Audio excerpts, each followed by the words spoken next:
Hello and welcome to the USA New Times. Here are today's top stories shaping Africa and beyond.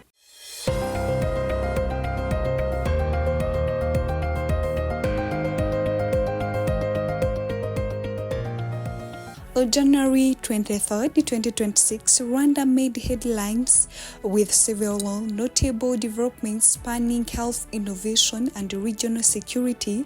The government announced it will pilot artificial intelligence-powered technology in more than 15 health clinics as part of the Horizon 1000 initiative, a joint Gates Foundation Open AI project with $15 million in funding over 2 years, aimed at strengthening clinical care rather than replacing medical staff, and Rwanda's Ministry of Health described as a transformative opportunity to improve access and decision-making in a system where currently only one healthcare worker per 1,000 patients. Meanwhile, on the diplomatic and security front, January 22nd to 23rd saw a USA congressional hearing on the Washington Accords between Rwanda and the Democratic Republic of Congo, where the senior USA officials stressed that neutralizing the FDLR military is absolutely essential to regional stability and that such threats cannot be allowed to operate in Eastern DRC, with Rwanda's ambassador submitting official testimony to the committee. Additionally, the Chinese community in Kigali celebrated the Lunar New Year on January 22nd alongside the formal welcome of 19 members Chinese medical team, continuing 45 years medical cooperation program underlining enduring international partnerships.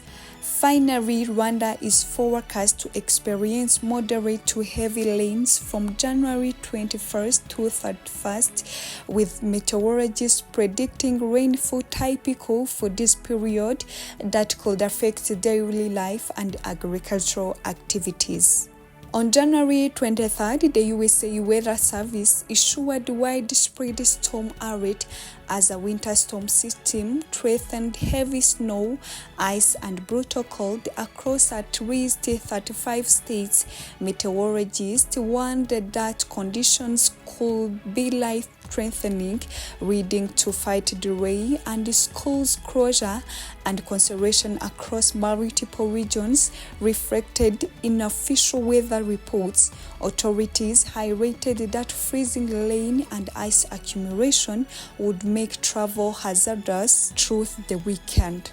In Australia, climate scientists released analysis on January 23rd indicating that recent intense heat wave in Australia was made 5 times more likely by human-driven climate change.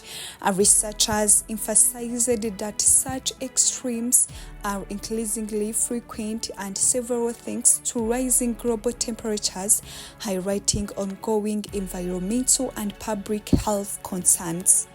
The 56th World Economic Forum concluded on January 23rd after days of debates involving global leaders on economic, security, and diplomacy. At controversial session on January 22nd, USA President Donald Trump formally launched a new global initiative called the Board of Peace, a multilateral effort aimed at conflict resolution that he described as intended to make the world richer, safer, and much more peaceful.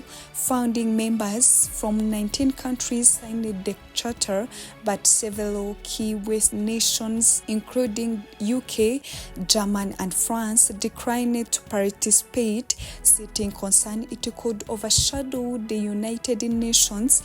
Tension also followed over a situation related to Greenland's sovereignty during discussions. In Canada, January 22nd to 23rd saw flare-up in diplomatic rhetoric with the United States after USA President Donald Trump comments at the World Economic Forum claiming that Canada lives because of the United States, which Canadian Prime Minister Mark Carney forcefully rejected, saying Canada doesn't live because of the United States, Canada thrives because we are Canadian. Carney's rebuttal delivered ahead of legislative sessions in Quebec City has spurred broader public support, reflecting a rally around national sovereignty and identity.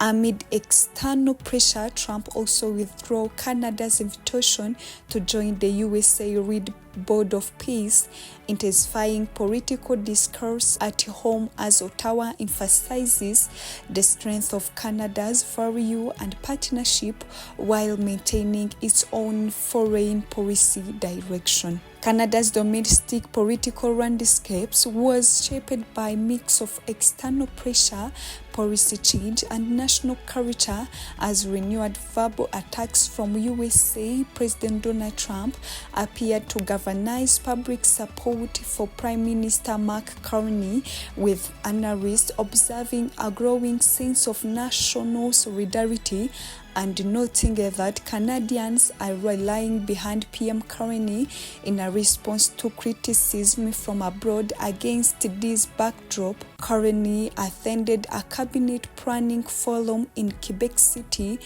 underscoring ongoing federal government's priorities and policy coordination. Legislative attention also remained on Bill C-3, citizenship reform that came into force in December 2025 and removes first-generation limits on citizenship by descent, allowing individuals with at least one Canadian grandparents to apply for citizenship in 2026, a change with long-term demographic and political implications.